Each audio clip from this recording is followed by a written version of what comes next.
Welcome back to Doc's Shop and Forge. So today we're going to try our hand at making a pizza cutter.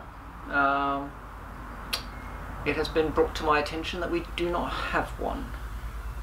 So what I've got here, and for timeliness sake I've done some pre-cutting, is I want to say it's about 33 centimeters long. So what's that, 13 inches, give or take a little bit, by 38, so what's that, 1.5 inches by 6 mil or 1/4 inch spring steel. This is an old buggy spring. As with most of the steel that I use, it's antique or vintage. So what I've done, but I've pre-cut for the handle supports.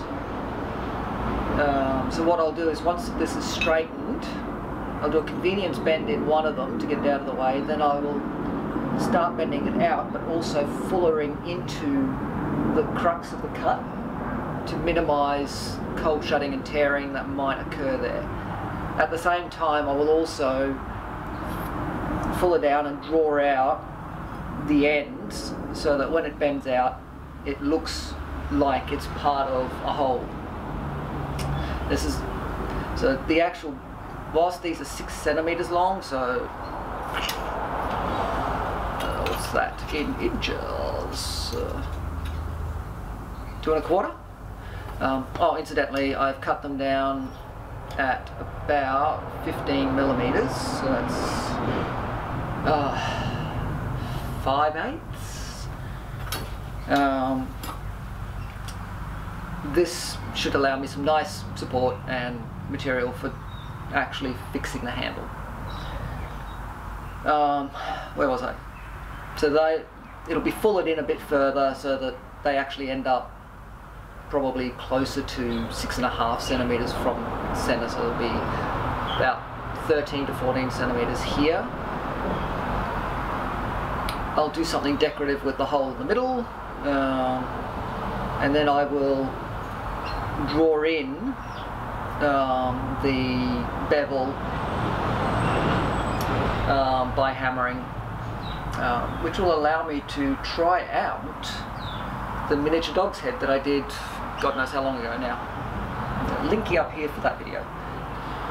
So let's get the forge hot and have some fun. Along the way I will also do a little bit of an update on what's happening in the shop and take you for a little bit of a tour to see what's new, because we've got a new project that's coming. So let's have some fun, eh? So we've just brought in this nice little old English style flatways metal cutting lathe. Now somebody did try and tee it up as a wood lathe at some point, so it's got the wrong kind of tailstock on it, which actually puts a lot of load on the ways, which is incorrect.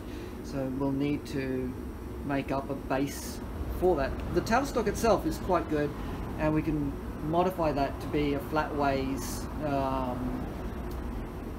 tailstock. The tool post and compound slide is probably not actually original either, seeing as it doesn't actually mount to anything and requires a spacer. So I suspect that was a bodgy up job because somebody wanted a different tool post instead of what was probably already on there, which is probably a lantern style. It does come with a nice 3-jaw chuck and a plethora of chuck jaws, which is really odd. So I have to figure out which ones actually fit this particular chuck. It is a 9-inch swing over the ways. With faceplate it probably goes out to 10, and with the tailstock it's probably about, I'm going to go with a 36-inch between centers. I haven't actually measured that. Sadly, half the back gearing is missing, so I'll either have to replace that or go with a VFD drive system to actually bypass that. It does come with pretty much all of the thread cutting gears. Most of them are currently mounted. I have a box with more gears. There might be some missing. I do know that there's the metric to imperial conversion wheel included, so it was definitely a screw cutting lathe in its day. Lead screw is there. The split nut needs a new lever. The rack and pinion for rapid traverse is missing, but did actually exist.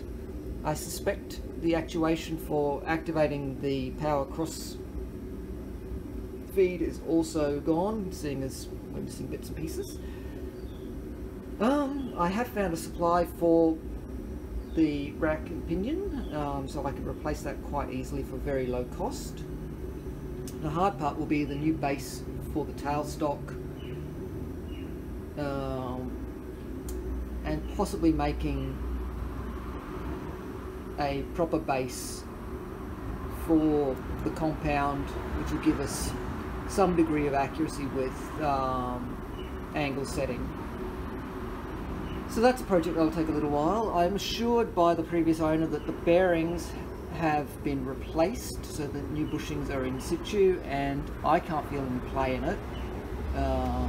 There is a little bit of play in the back gearing, but that's to be expected, and neither here nor there, considering unless I can figure out a way to actually reproduce it and put it back into gear, I'm not going to be able to use it anyway.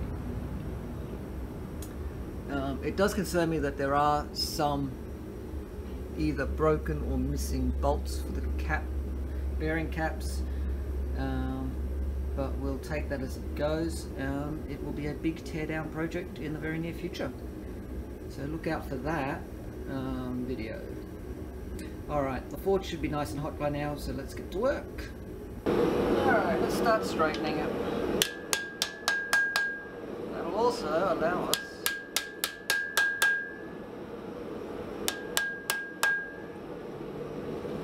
to get rid of some of the rust.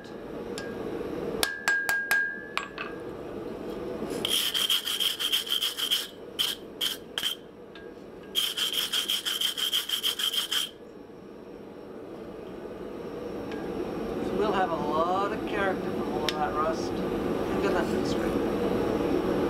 Temper in that.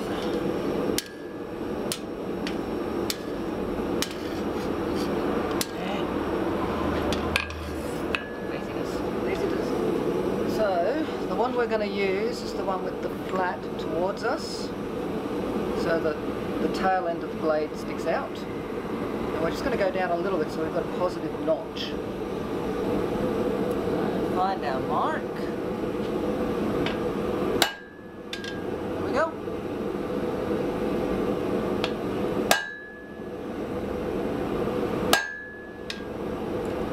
Gets us started.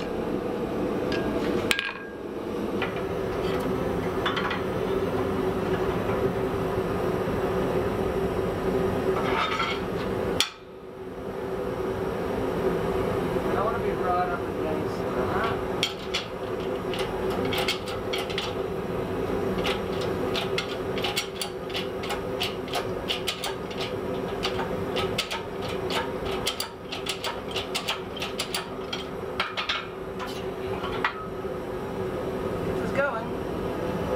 Now that we've got that, start pouring this bit out.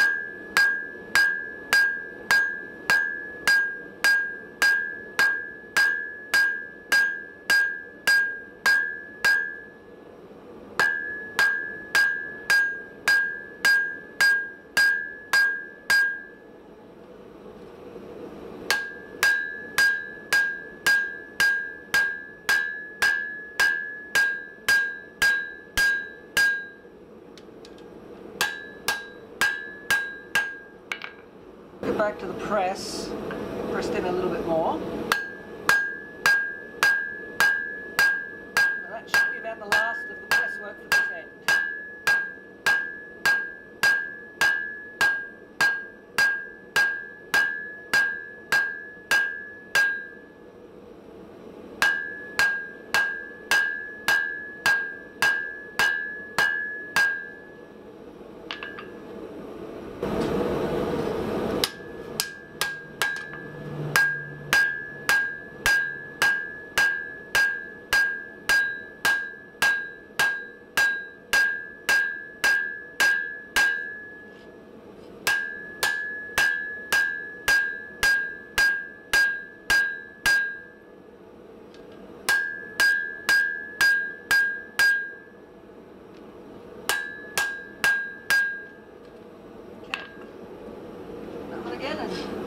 that down a bit further. Currently at 28. So,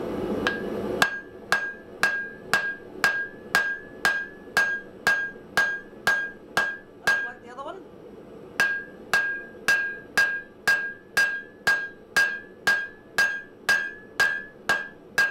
We begin.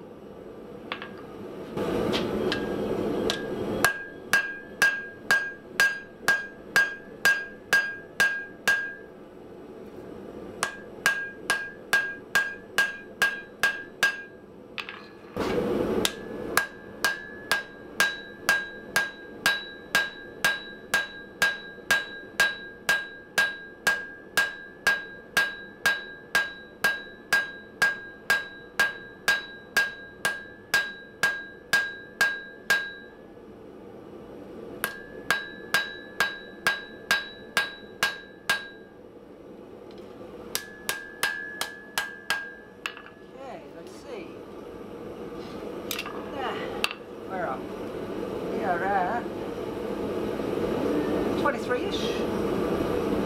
23. Good. How long did that get? 10. About 110. So we're about the same length on each side. So now let's start. It'll be easy if I draw out the bevel now and then work on the handles. Begin.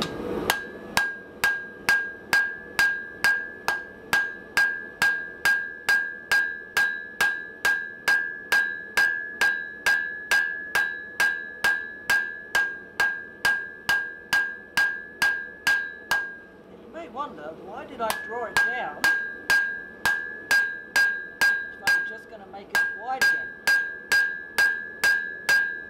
So it had a consistent amount of mass. So when I harden it, it doesn't work too much.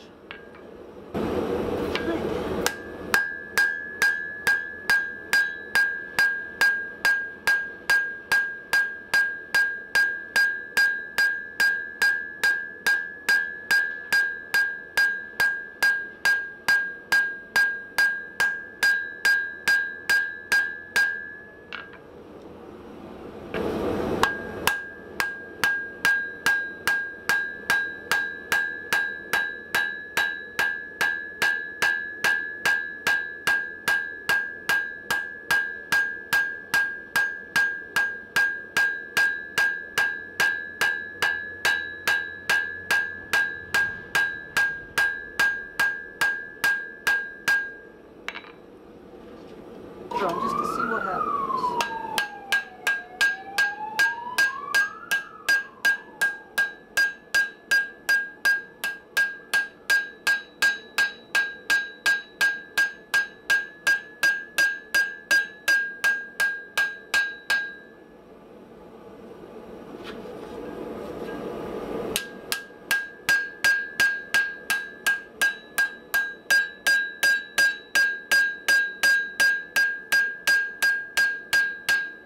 Again, like that. We'll do a little bit more and then we're going to switch. We're going to continue with the edge. Whilst this is quite fun, it is a little bit out of sequence.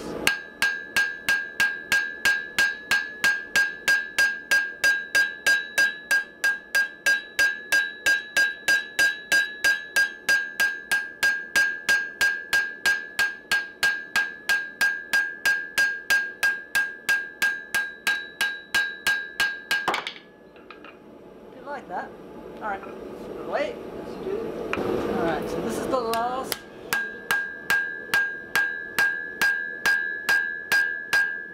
Before I swap it over.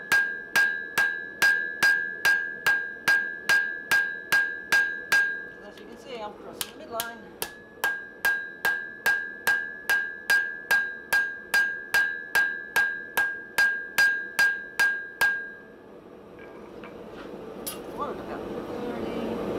Or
that's pretty manageable. How did we go with them? We got about 30. 30. Go a bit wider on this one.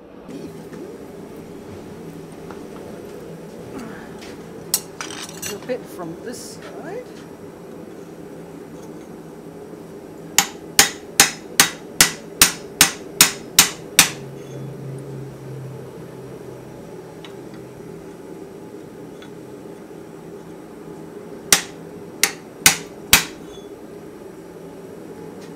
Okay.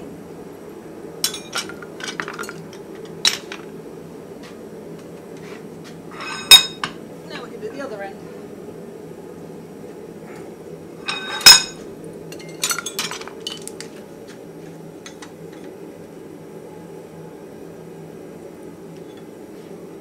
Not what I wanted to see.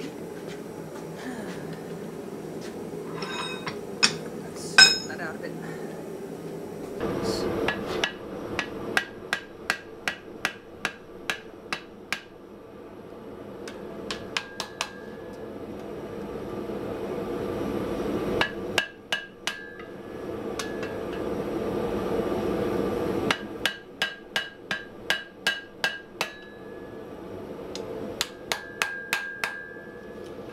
See what we're going for.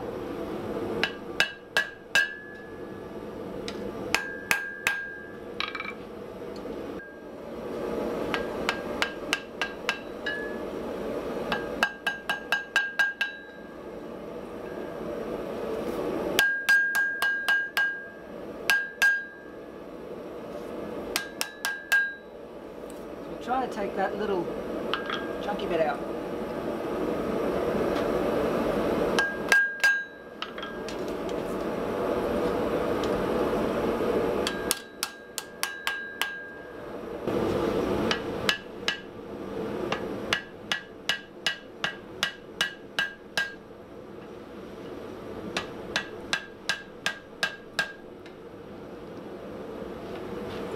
Okay, so what we need to do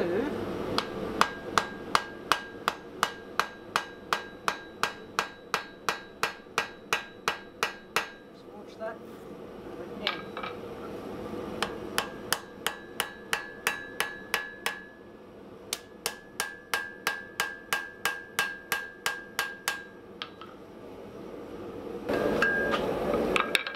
Very lightly. Sorry if I'm in the way.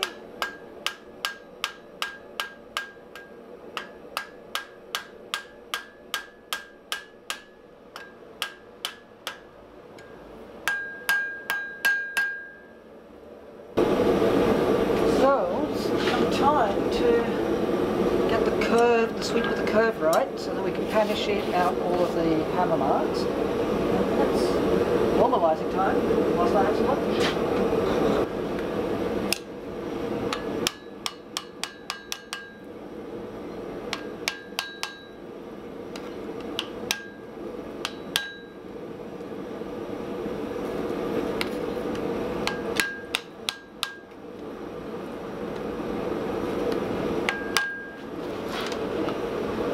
Starting to get the curve that we want. To get a bit more here and here, so we'll get these hot and we'll see how we go.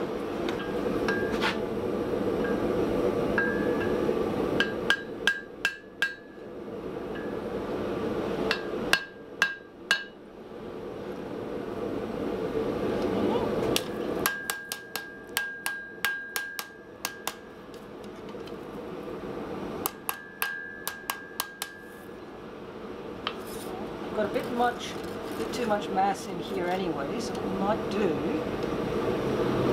is work that out.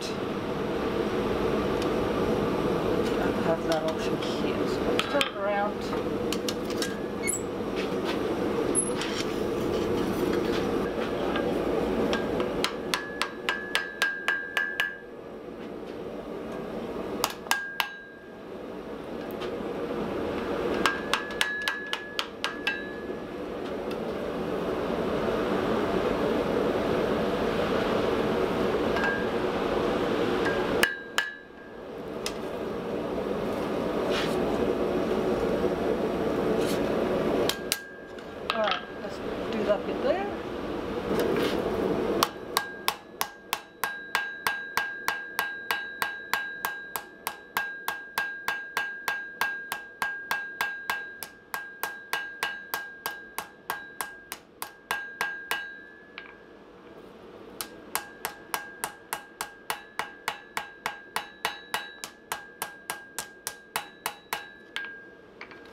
better.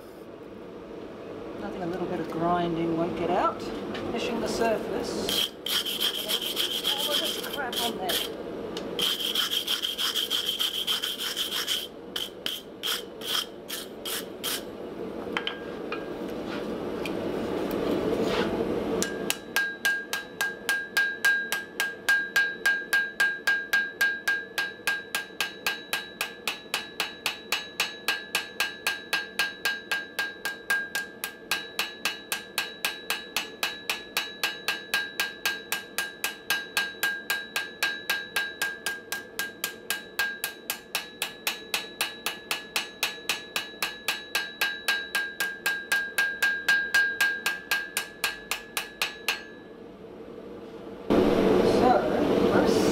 Done with the forging part.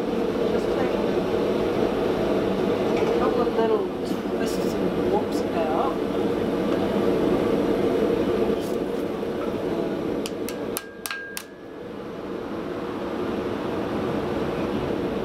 What we do need to do though is make certain that our handle is symmetrical. So what I'm going to do is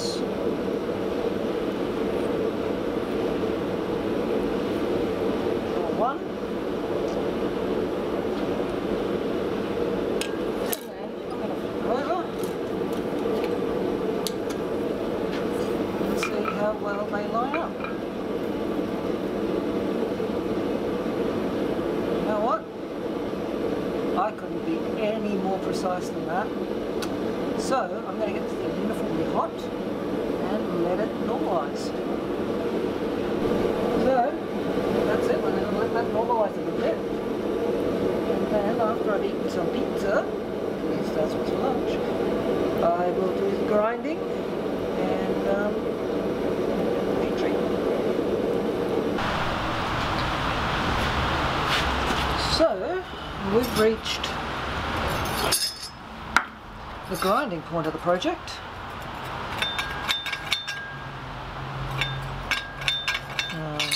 It's 43 centimeters tip to tip. Fairly certain one end is a little bit longer than the other. We'll fix that at the grinder. So let's get grinding and we'll take out some of these irregularities that we couldn't quite forge out.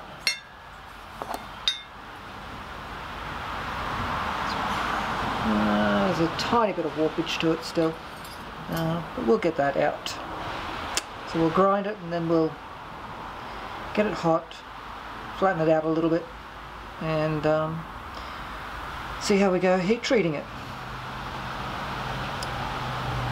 I'm not sure how I'm going to keep these cool enough to keep them from getting too hot, so I might see about drilling those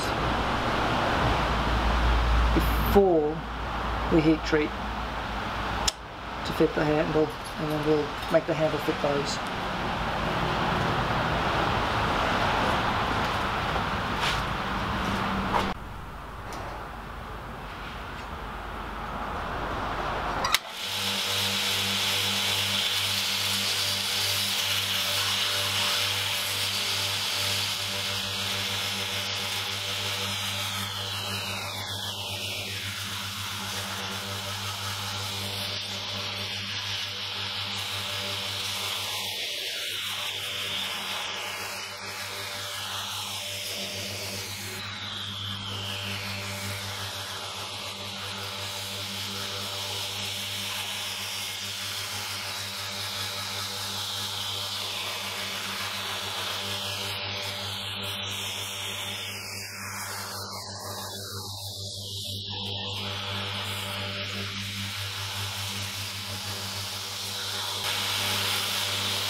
So, we've reached the point where we need to heat treat the blade. So, I'm going to get the forge lit. We'll touch mark it when we've got it reasonably hot in one spot, and then we'll quench it when we've got it as uniform as we can get it. Do excuse the noise, the neighbours are having a little bit of sewage troubles.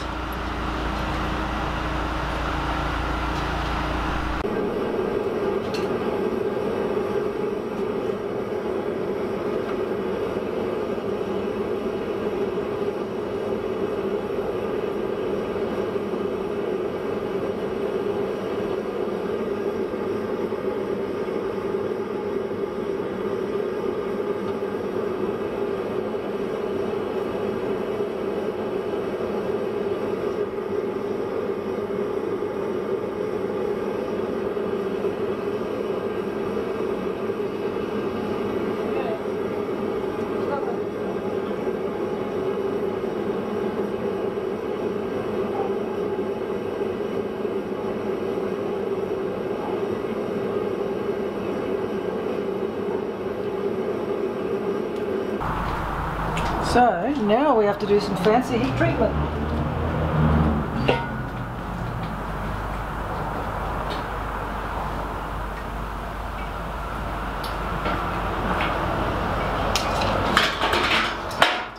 Have to do a bit of differential heat treatment to get the tang soft and the back tempered back to a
Try to make sure that weak spot is taken out of circulation.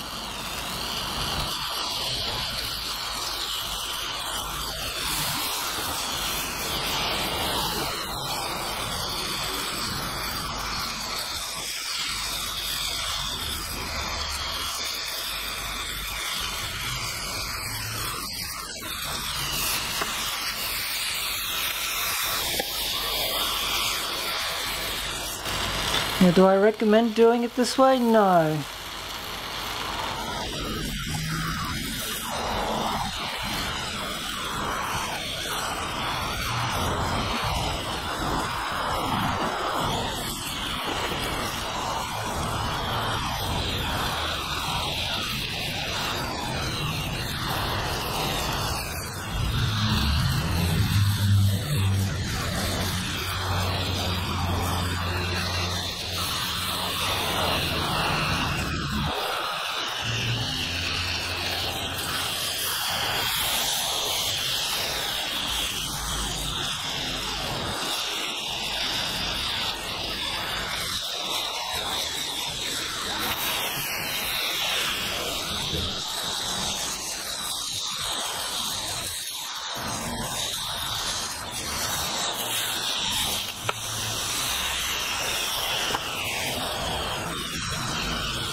Okay, now it goes back in the oven. Well, that brings us to the end of a rather busy day, but we have the blade done. It has been heat treated, it has been taken back to 400 grit post heat treat. I know that I got it a little bit too hot, so you've got these little areas. I don't know if you can actually see these. I'll try and get a close-up photo and put that in there. Little splotchy bits, almost looks like Damascus but isn't. It's basically where scale formed and adhered, and you've got some differential carburization left. But the blade is ready for a handle. I haven't quite decided whether I go with two that you hold onto, kind of Mezzaluna style, or one long one that mimics the curve of the blade, handlebar style. We'll see how that goes. I'll sketch it out and have a play around with it. That's where I'm going to leave off. So if you've enjoyed this video, hit the thumbs up. Feel free to share on social media, and if you haven't already subscribed, I'd love it if you hit that subscribe button. Don't forget, ring the notification bell. So get out to your shop, have some fun, but above all, stay safe, and I'll catch you for the next one.